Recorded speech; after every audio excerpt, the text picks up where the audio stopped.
Eurasia, la mayor masa terrestre del planeta. Unos 10.000 kilómetros desde el Pacífico hasta el Océano Atlántico. Una distancia formidable incluso en el mundo de hoy. Y sin embargo, a lo largo de esas vastas distancias, los seres humanos hicieron realidad una de las mayores empresas de la historia: la Ruta de la Seda. Una ruta comercial extraordinariamente rentable. Y mucho más que eso.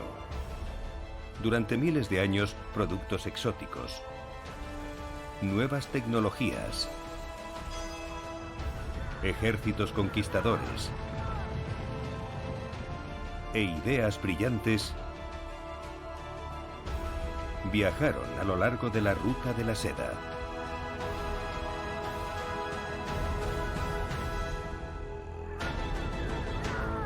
El comercio de la Ruta de la Seda ayudó a construir imperios y a destruirlos. Avivó el fuego de la revolución. Impulsó grandes exploraciones y forjó poderosos vínculos entre pueblos lejanos. La Ruta de la Seda hizo que los seres humanos se dieran cuenta de que había otras personas ahí fuera y abrió los ojos a Oriente y Occidente. Esta es la historia de cómo el comercio de la Ruta de la Seda creó mucho más que dinero. Es la historia épica de cómo la Ruta de la Seda ayudó a crear un mundo. El mundo que nos creó a nosotros. Cómo la Ruta de la Seda hizo el mundo. Episodio 3. Revoluciones.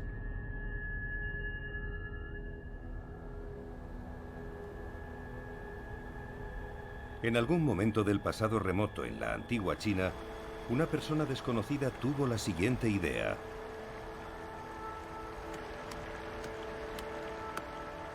Machacó plantas hasta que fueron reducidas a pulpa, que después coció en agua.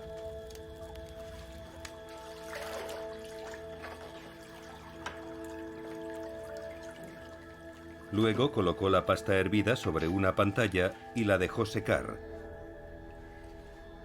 obteniendo lo que los antiguos chinos llamaban fibra de residuos, y que nosotros hoy conocemos como papel. Una invención tan influyente que muchos creen que la Ruta de la Seda debería haber llevado su nombre. Yo diría la ruta del papel, porque creo que el papel fue mucho más importante que la seda. Sí, es un tejido muy bonito, fuerte, hermoso, brillante, pero diría que no tuvo ningún impacto en la historia mundial, y el papel sí que lo tuvo.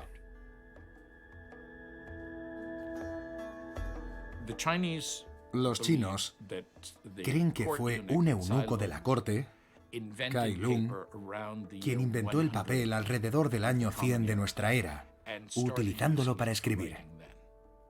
Sin embargo, los arqueólogos chinos han descubierto restos de papel en los desiertos del oeste de China que son anteriores, puede que 3 siglos o incluso más. Probablemente los chinos utilizaron por primera vez el nuevo invento como material para envolver, mientras seguían escribiendo a la antigua usanza, en tablillas de bambú. Se pueden escribir muchos caracteres en una tablilla de bambú de 40 centímetros de longitud. El problema es que si quieres escribir una novela, por ejemplo, o una crónica histórica extensa, necesitarás una pila de tablillas de bambú y mantenerlas todas ordenadas, y eso es muy laborioso. El papel, hecho con la celulosa de las plantas, puede fabricarse en cualquier lugar en el que crezcan plantas. Puede fabricarse en cualquier lugar del mundo con casi cualquier material.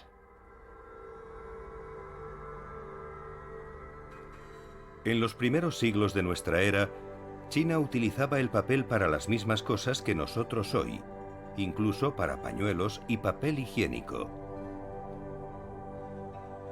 Y no pasó mucho tiempo antes de que viajara al oeste por la ruta de la seda. Fue un viaje que comenzó como una peregrinación. La transformación del papel en material para escribir se produjo justo cuando se introdujo el budismo en China. Los budistas de China estaban muy interesados en encontrar los escritos originales sobre Buda y viajaron a la India para recopilarlos. Y se cree que los monjes y misioneros budistas chinos llevaron con ellos a la India el papel y su técnica de fabricación para copiar las escrituras budistas que llevaron de regreso con ellos a China. Los budistas chinos viajaron a la India a lo largo de la ruta de la seda, desviándose por el Himalaya a través del desierto occidental de China, y convirtieron el oasis de la ruta de la seda de Don Juan en una magnífica biblioteca budista. En un desierto sin vegetación, los monjes fabricaban el papel con cuerdas y trapos y copiaron miles de textos budistas que habían traído de la India.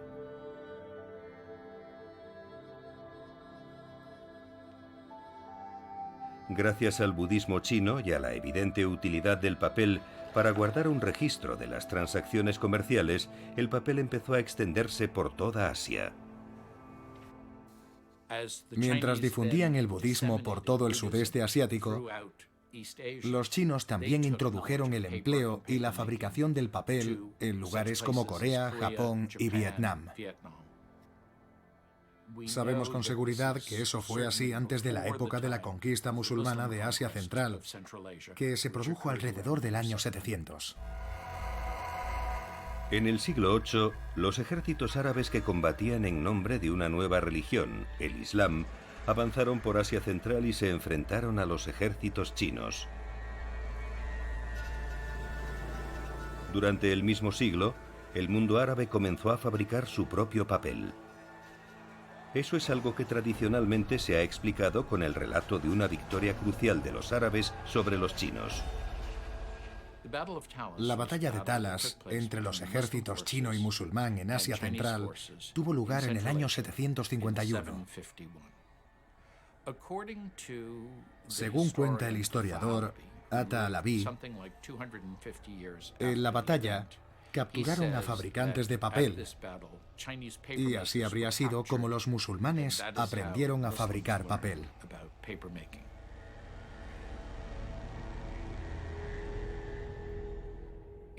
Yo creo que es una buena historia, pero no muy creíble. ¿Para qué necesitaría el ejército chino llevar fabricantes de papel? No parece que fueran a necesitar hojas de papel y dijeran, por favor, hazme una hoja de papel.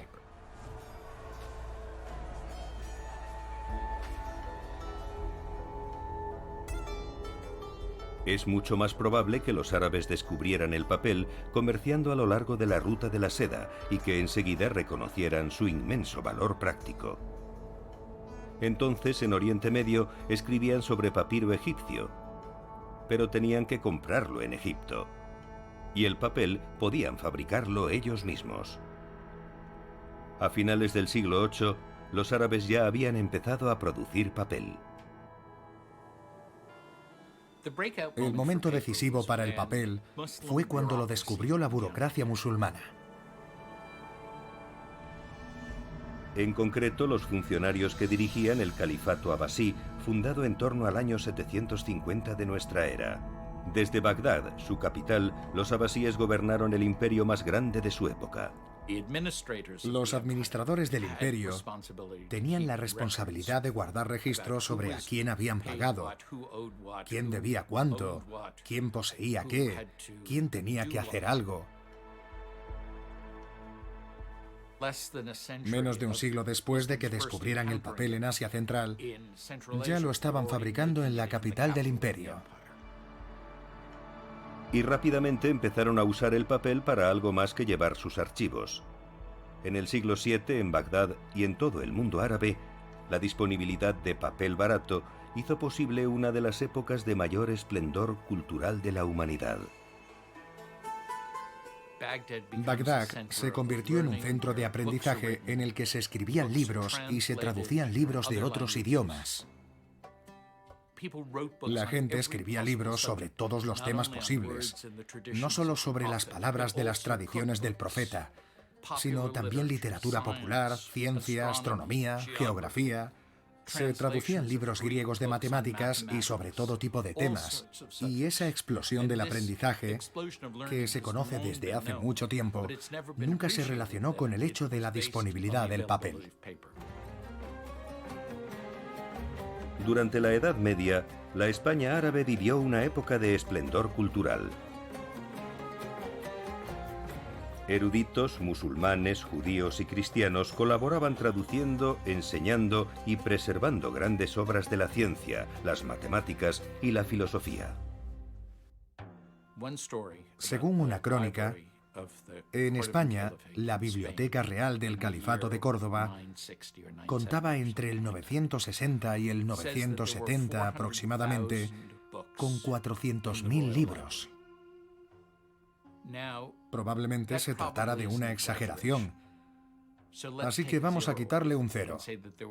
Pongamos que había 40.000 libros. Eso seguirían siendo 10 veces más títulos que los que habría en la biblioteca universitaria más grande de Europa varios siglos después. Porque las bibliotecas europeas guardaban pergaminos y las bibliotecas del mundo musulmán, papel. España fue probablemente donde los europeos descubrieron el papel por primera vez. Pero los comerciantes italianos también lo habían descubierto a través del comercio de larga distancia. En esa época, los comerciantes cristianos de Europa, de ciudades como Pisa, Génova y Venecia, viajaban a ciudades del mundo musulmán, tales como El Cairo y Damasco, en busca de productos exóticos como las especias y la seda, y sin duda tuvieron que conocer el papel. De forma que los primeros europeos que usaron el papel pudieron ser los comerciantes que habían visto a los musulmanes usar ese material y lo llevaron de regreso con ellos. Pero al principio muchos europeos desconfiaban del papel. Parecía muy endeble en comparación con el pergamino, hecho con piel animal. Federico II, el emperador del Sacro Imperio Romano Germánico, estaba familiarizado con el papel, pero no apreciaba sus cualidades, así que ordenó que todos los documentos que habían sido copiados anteriormente en papel se volvieran a copiar sobre pergamino.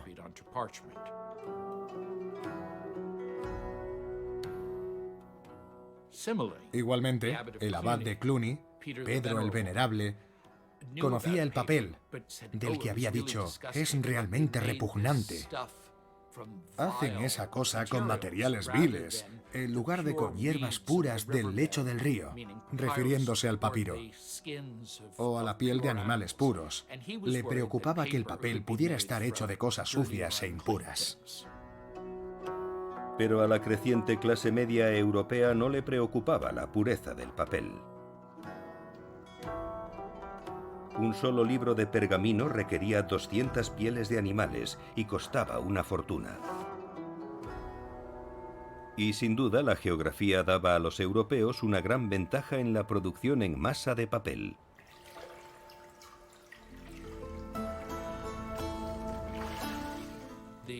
Los ríos en Oriente Medio no tenían caudal como para crear suficiente energía hidráulica, mientras que la mayor irregularidad del suelo europeo favorecía el aprovechamiento del agua de forma más eficiente para producir pulpa con mayor rapidez.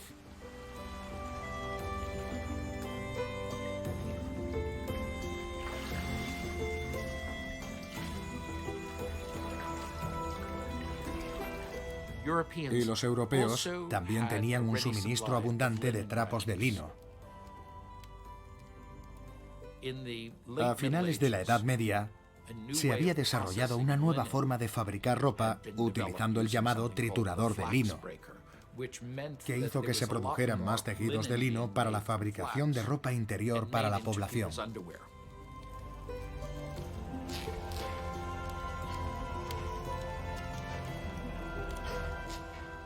La ropa interior de lino era mucho más cómoda que la ropa interior de lana porque no rasgaba, así que el lino se volvió muy popular y los trapos se convirtieron en la materia prima para fabricar papel.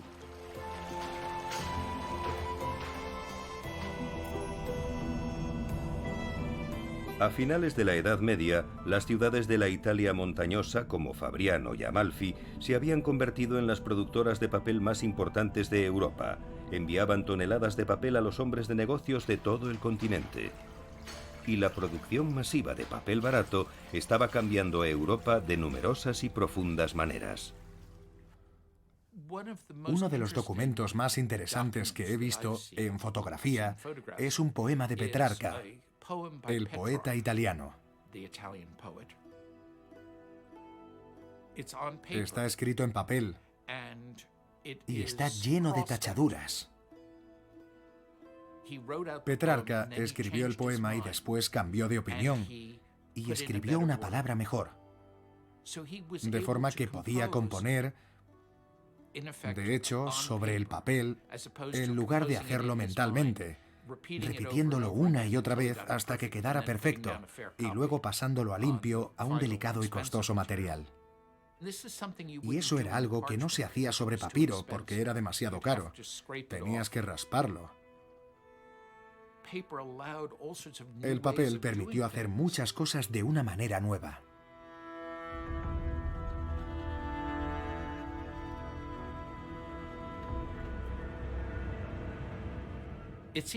Yo creo que no es casual que el arte del dibujo se desarrollara precisamente en el siglo XV, en Italia.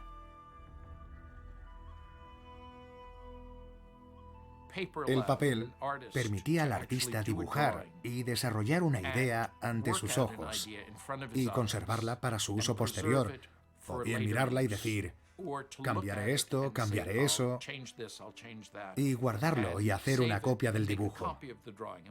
Sabemos que Miguel Ángel, por ejemplo, hacía dibujos de sus dibujos o dibujos de otros artistas. Eso no habría sido posible con el pergamino, porque hubiera sido un despilfarro. Mientras tanto, en Asia, el país que había regalado el papel al mundo desarrolló una tecnología que hacía que el laborioso trabajo de los copistas para producir libros se convirtiera en un proceso estandarizado: la imprenta.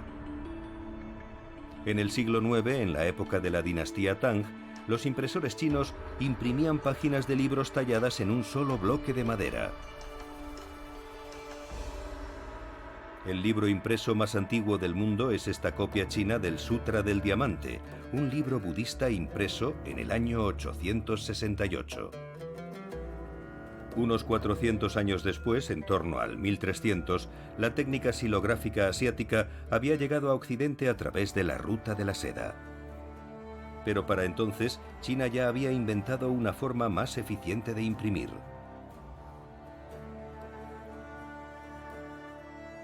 En lugar de tallar un solo bloque de madera para cada página del libro, los impresores grababan los diferentes caracteres chinos individuales en piezas de arcilla, que luego cocían en un horno para endurecerlas.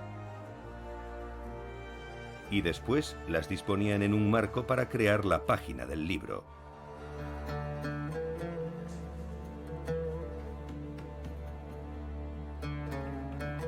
Fue la primera vez que se usaron los tipos móviles.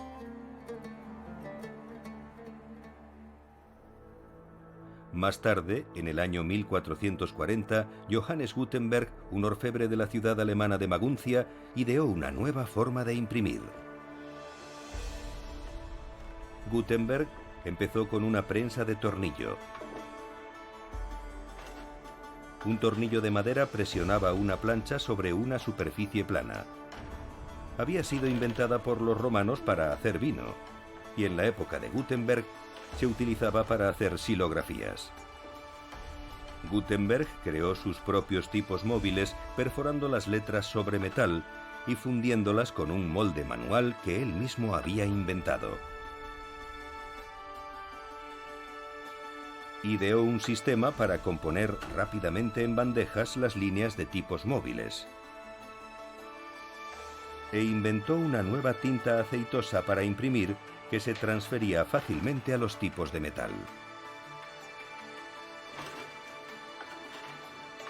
La novedosa forma de imprimir era mucho más rápida y más eficiente que las técnicas de impresión asiáticas. Pero su mayor ventaja pudo ser simplemente esta: el alfabeto latino.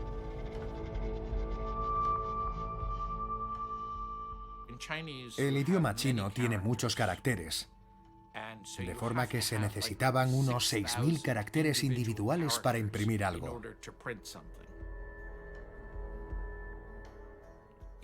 En Europa se usaba el alfabeto latino, que solo tiene letras individuales que no están unidas entre sí y que solo son 26, de caja alta y de caja baja, mayúsculas y minúsculas.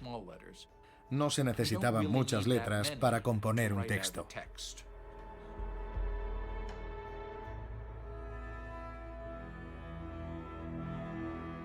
Si alguna vez una nueva tecnología cambió la historia de la humanidad, esa tecnología fue la imprenta de Gutenberg. Pocos años después de la primera edición de Gutenberg, millones de europeos estaban leyendo la Biblia y otros libros de éxito de ventas traducidos a sus propios idiomas. Es algo a lo que nosotros estamos acostumbrados, pero en la Europa del siglo XV fue algo revolucionario. Trabajando juntos, el papel y la imprenta habían logrado algo que nunca antes había ocurrido: democratizaron el conocimiento. Debo decir que si Gutenberg no hubiera inventado la impresión tipográfica, seguramente alguien lo habría hecho, porque en esa época existía una enorme demanda de textos escritos. Durante miles de años fue suficiente con que los monjes copiaran los manuscritos a mano. Pero ese sistema era, por así decirlo, un camino unidireccional. El Papa podía distribuir su información, pero los que estaban en la parte inferior no podían hacer llegar su información a la cumbre. Por toda Europa había aparecido una nueva clase, la de los comerciantes, una floreciente burguesía. Ellos crearon un mercado completamente nuevo, en el que la palabra escrita tenía una gran demanda. La nueva demanda de libros en Europa y la nueva capacidad para producir libros en masa para satisfacer esa demanda pronto tuvo enormes consecuencias. En Alemania, un monje y agitador llamado Martín Lutero redactó una lista con 95 propuestas para reformar lo que denunció como las prácticas corruptas de la Iglesia Católica. Gracias al papel y a la imprenta, sus ideas se extendieron como un reguero de pólvora por Alemania y Suiza. Fue así como comenzó la Reforma Protestante, una revolución espiritual que pondría fin al milenario monopolio católico del alma europea.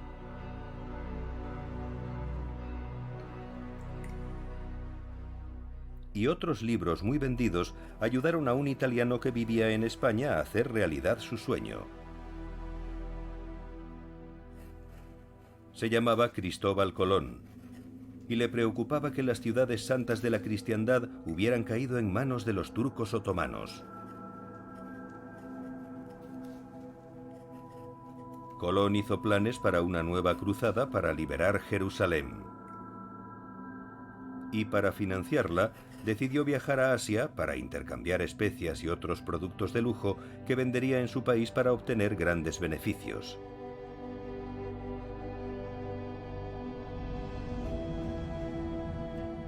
Pero el Imperio Otomano había cerrado la ruta de la seda a los europeos.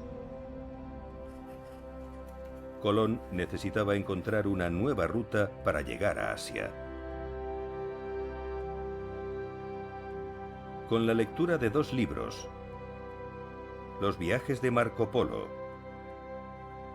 y la geografía del autor clásico griego Ptolomeo, se convenció de que podía llegar a Asia navegando hacia el oeste a través del Atlántico. Y cuando desembarcó en América en 1492, Colón, conocido por la historia como Cristóbal Colón, estaba convencido de que lo había conseguido.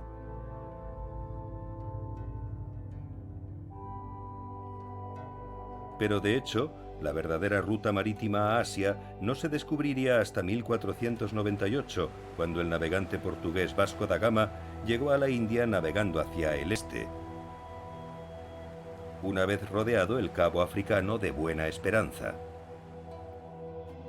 Pero el nuevo mundo que Colón le había regalado a España demostró tener sus propias riquezas. A mediados del siglo XVI, los portugueses ya mantenían buenas relaciones comerciales con China en Cantón y Macao. Y las colonias americanas enviaban tanta plata que en España casi no había sitio para almacenarla. España la enviaba al norte de Europa, especialmente a los Países Bajos, a cambio de productos comerciales. Con los bolsillos repletos de plata americana, los europeos se volvieron adictos a dos lujos asiáticos. Uno era la porcelana, una cerámica extraordinaria, fabricada cociendo una arcilla blanca y suave llamada kaolín a temperaturas muy altas, de más de 1000 grados centígrados. China fabricaba porcelana para la exportación y la comercializaba por toda Asia y Oriente Medio desde al menos el siglo IX. En el siglo XVII, los holandeses apresaron 2 barcos portugueses cargados de porcelana e hicieron una subasta gigante. Fue el comienzo de 300 años de obsesión europea por la cerámica china, o como se la conocía en Europa y Estados Unidos, porcelana china. Era un símbolo de estatus para los occidentales, que nunca habían visto nada parecido y que tampoco sabían cómo se fabricaba. La porcelana importada era indispensable para consumir otro producto comercial chino muy codiciado por los europeos: el té. Al igual que la porcelana, desde el siglo IX, el té había sido un producto muy rentable para China, que lo exportaba a Oriente Medio, pero no a Europa. Los portugueses empezaron a comerciar con el té en el siglo XVI.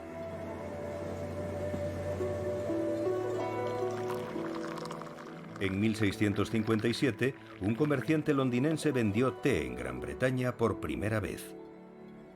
En el 1700, beber té se había convertido en una obsesión británica, fuertemente promocionada por la Compañía Británica de las Indias Orientales, que comercializaba productos textiles británicos en China y necesitaba un producto de lujo rentable que llevar de vuelta a Gran Bretaña.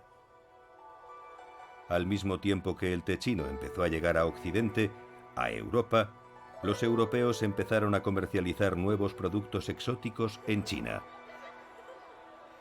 En el siglo XVII, decenas de nuevas plantas cultivables originarias de América, como la patata, la batata, el maíz, el cacahuete, la piña, el chile y el tomate, aparecieron en los mercados chinos.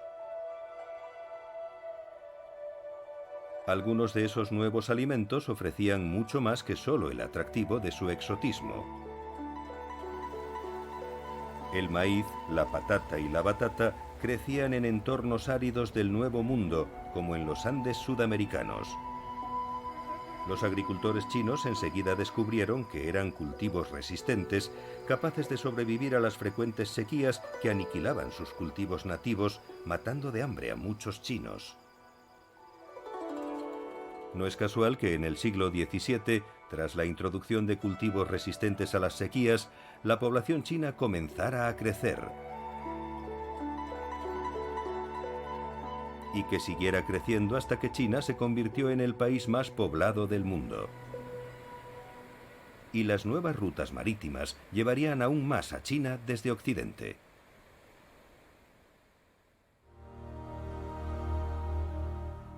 Un italiano de nombre Matteo Ricci llegó a China en 1582 y pasó allí el resto de su vida. Ricci era un misionero católico. Y su misión en China dio lugar al encuentro de algunas de las mentes más cultivadas de la historia. Ritchie aprendió a hablar, a leer y a escribir chino, e hizo una amistad profunda con algunos eruditos chinos. Uno de los colaboradores más próximos y primer convertido al catolicismo por Matteo Ricci fue el matemático Xu Guangqi. Mi antepasado, Xu Guangqi, que en la historia vaticana es conocido como Paul Xu, conoció a Ritchie recién llegado a China. Y en 1603, mi antepasado se convirtió al catolicismo romano.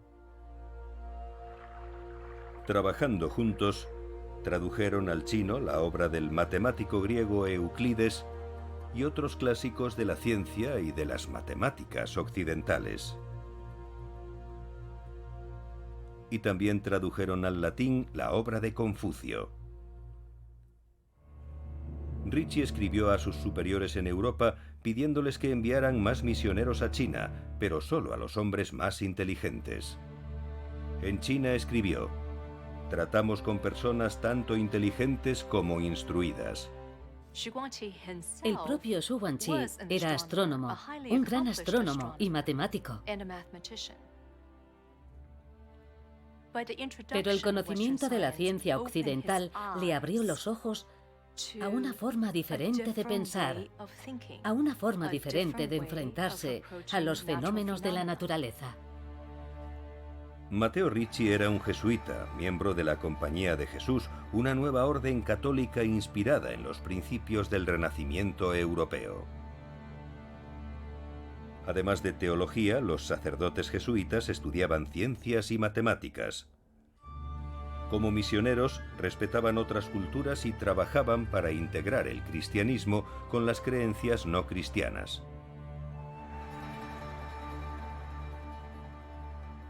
Casi 1 millar de jesuitas trabajaron en China desde el siglo XVI hasta el XIX, enseñando desde ingeniería hasta matemáticas, geografía, y enviaban a Europa los clásicos de la cultura china traducidos. Dieron a Europa sus primeros conocimientos profundos sobre la civilización china y a China sus primeros conocimientos en profundidad de Occidente. Los chinos y los europeos se sentían cada vez más fascinados por sus respectivas civilizaciones. El rey Luis XIV de Francia envió una misión de jesuitas a China, y los emperadores chinos nombraron a jesuitas para importantes cargos en el gobierno. Durante más de un siglo, los astrónomos jesuitas dirigieron el Observatorio Astronómico Imperial. Uno de ellos, el alemán Johann Adam Schall von Bell, ayudó a crear un nuevo calendario chino que predecía los eclipses solares y lunares con gran precisión. Y también dio a conocer a sus colegas chinos una nueva invención europea, el telescopio. El sacerdote belga Ferdinand Verbiest construyó un acueducto, fabricó cañones de estilo europeo para el ejército chino y fabricó un vehículo a vapor para el emperador, que es considerado por muchos el primer automóvil de la historia. En 1674, Verbiest presentó al emperador un nuevo mapa del mundo. Era el resultado de la colaboración entre el conocimiento chino y europeo, y mucho más que un simple mapa. Era la expresión de una nueva visión del mundo. Una visión del mundo inspirada en la ciencia, la exploración y en la confianza, en la capacidad humana para descubrir, inventar y crear un mundo mejor.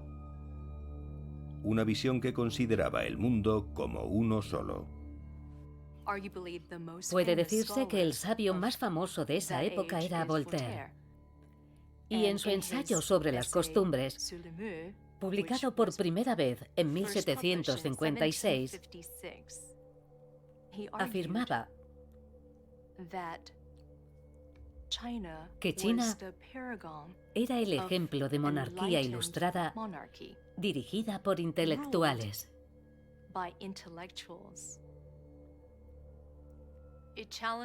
Era un desafío a la idea fundamental de que el mundo cristiano europeo era el origen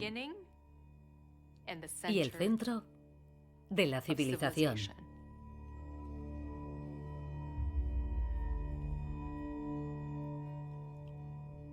China, en opinión de Voltaire, era una civilización gobernada por la razón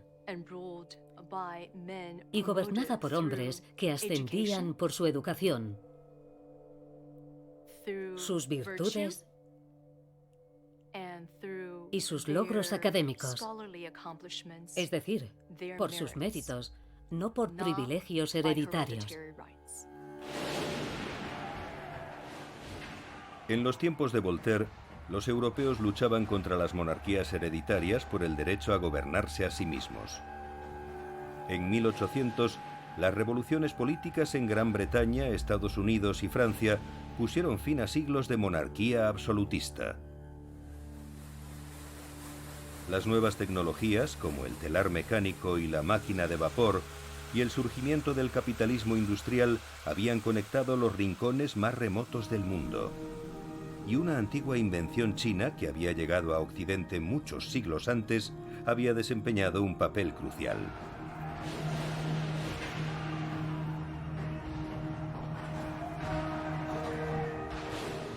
La pólvora había hecho posible la guerra moderna.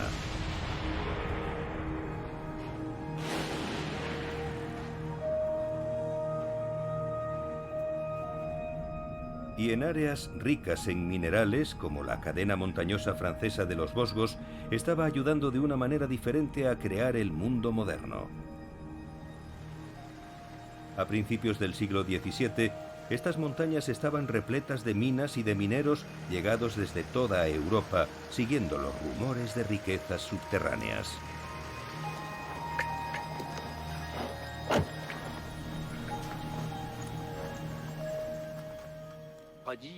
Cuando oían que se podía hacer dinero en algún lugar, iban allí a probar suerte. Fue la llamada fiebre de la plata de los Vosgos, siglo XVI. La fiebre del oro estadounidense tuvo lugar en el siglo XIX, pero en Europa fue la fiebre de la plata de los Vosgos en el siglo XVI.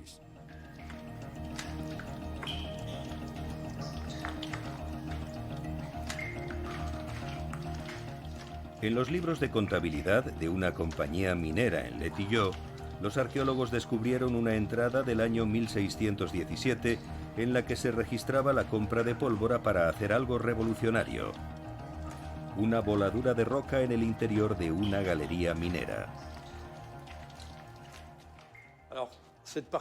Esta sección es sin duda extraordinaria, porque aquí podemos ver cómo por primera vez se usó la pólvora en una mina, con estos grandes agujeros en la pared, a intervalos de 30 o 40 centímetros, preparados para usar explosivos.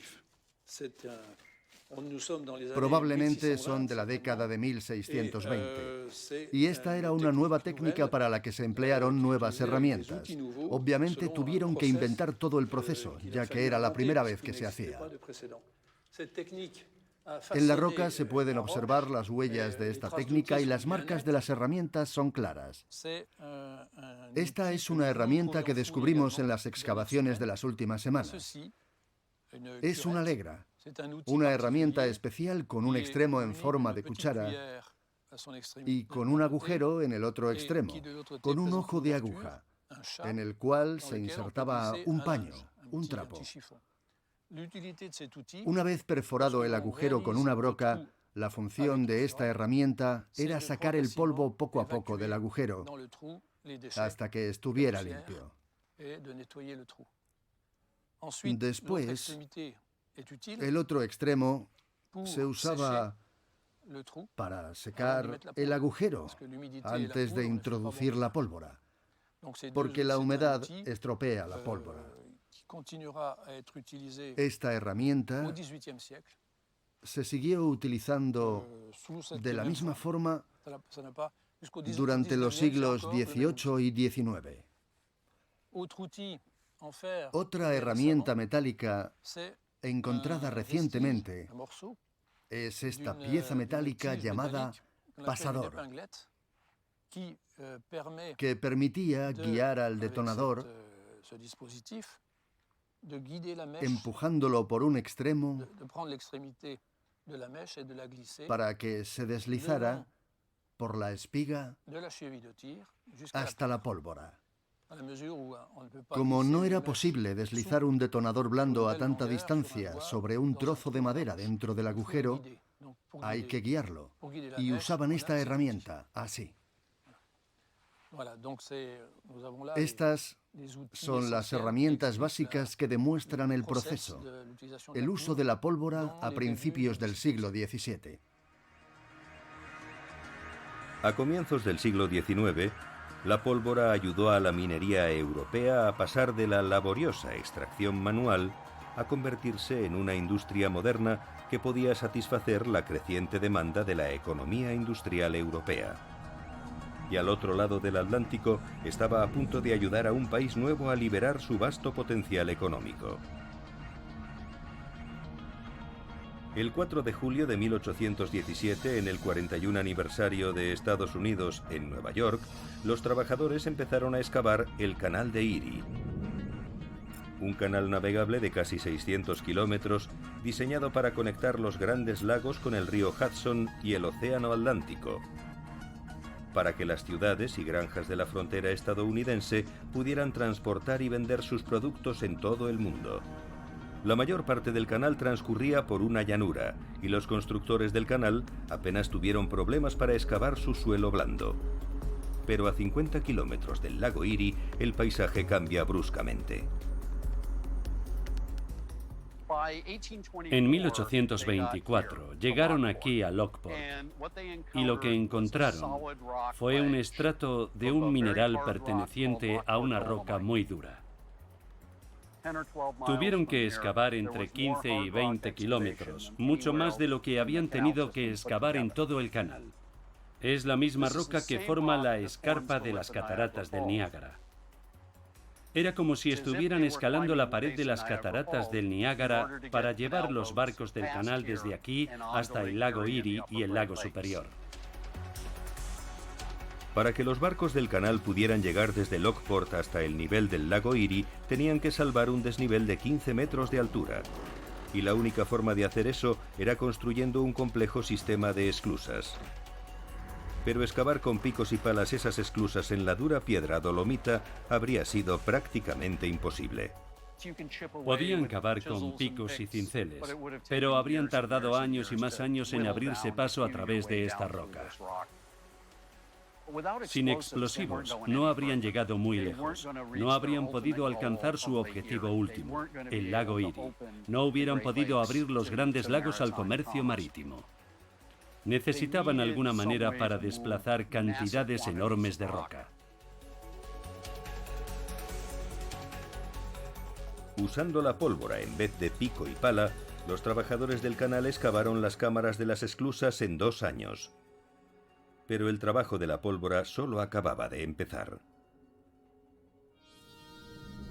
Tan pronto como el canal alcanzó la altura del lago Erie, tuvieron que rebajar de tal forma que el agua del lago fluyera por él y se mantuviera lleno de agua.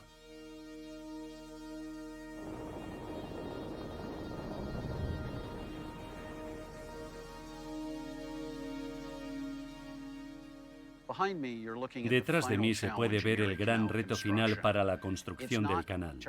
A diferencia de las esclusas, no parece gran cosa. Pero esta sección del canal a través de 12 kilómetros de roca, de Deep Cut, era el último y gran reto para que los constructores pudieran llegar al lago Erie. Y les costó más de un año conseguirlo. Tuvieron que excavar una fosa vertical en la roca, algo que no habían tenido que hacer en ningún otro punto del proyecto. Utilizaron más pólvora, más explosivos en estos 6 u 8 kilómetros que toda la que usaron en el resto del canal. Las rocas volaban por todas partes. Hay muchos relatos al respecto, desde un guijarro hasta rocas cayendo sobre el campamento de los trabajadores. Ese pedrisco de rocas se producía en cada voladura y las explosiones se sucedían día y noche.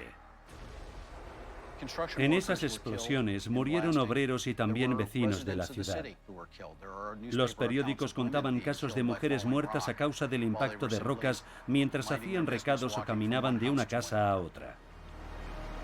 A finales de 1825 se terminó The Deep Cut y se inauguró oficialmente el Canal de Erie para la navegación. Mucho antes de que las carreteras y los ferrocarriles llegaran a las tierras vírgenes de Norteamérica, el Canal de Erie hizo posible la expansión económica hacia el oeste del joven Estados Unidos. Y la excavación del Canal de Erie tuvo otras consecuencias enormes.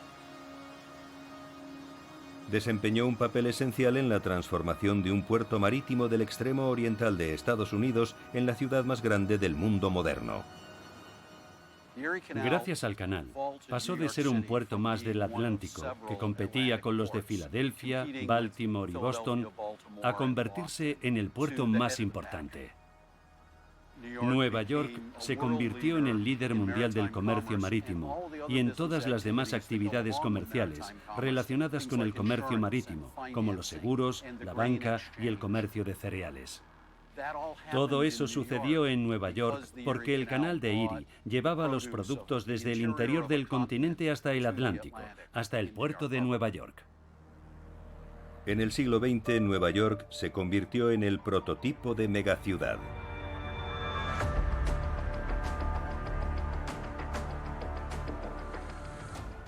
Creada y sustentada por el comercio global, la megaciudad trasciende sus raíces nacionales y se convierte en una ciudad mundial que acoge a toda la diversidad humana. La evolución de Nueva York fue la expresión máxima de fuerzas que llevaban miles de años operando, puestas en marcha y sustentadas por el comercio entre Oriente y Occidente a través de la Ruta de la Seda. Un camino a través de la historia que no solo unió a los seres humanos, sino que dio forma a su destino.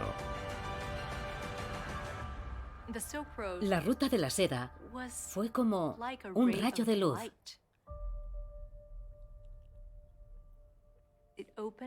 Que nos abrió los ojos a Oriente y Occidente, a ideas intangibles, a cosas preciosas, bellas, hermosas. Hoy, la antigua Ruta de la Seda parece la historia de un pasado exótico, pero de hecho es tanto pasado como futuro. 2 o 3 veces a la semana, un tren sale de la ciudad china de Yiwu. Va cargado de productos fabricados en China y en su camino atraviesa 6 países de Asia Central y de Europa del Este.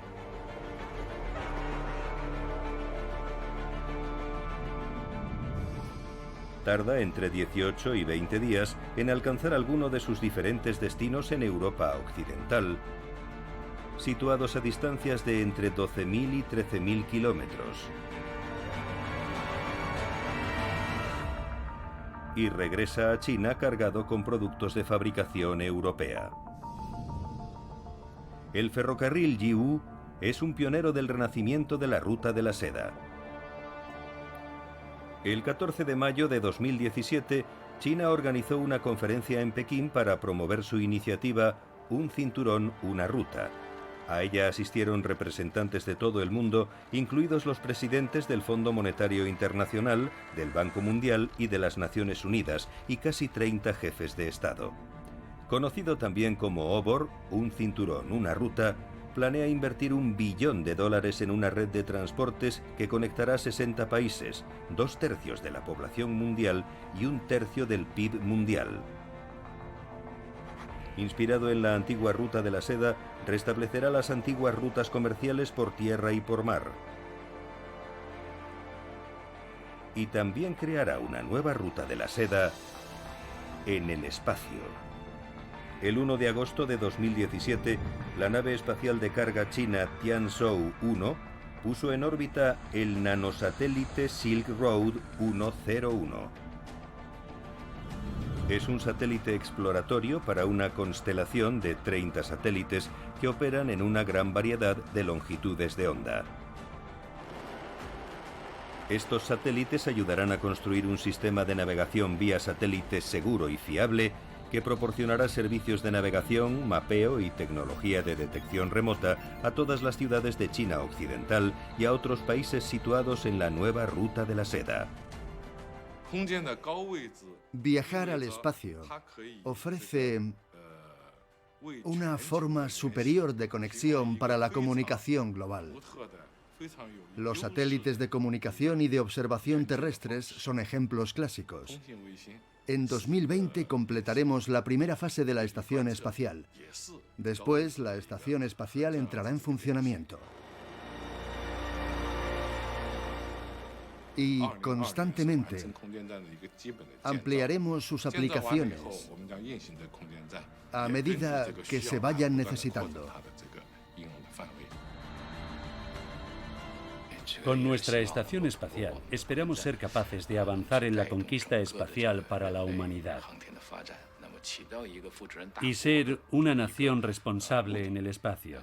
Después del lanzamiento de la estación espacial, creo que otros países participarán en su desarrollo, así como en sus experimentos y avances científicos. Todos los países podrán compartir sus logros a través de esta iniciativa, avanzando en la construcción de una comunidad humana en una civilización común. Las ventajas únicas del espacio desempeñarán sin duda un papel crucial en la construcción de la iniciativa Un Cinturón, una Ruta. Durante miles de años, el comercio de bienes, personas e invenciones a través de Eurasia desempeñó un papel esencial dando forma al destino de la humanidad. Y puede que muy pronto ayude a dar forma al futuro de la humanidad.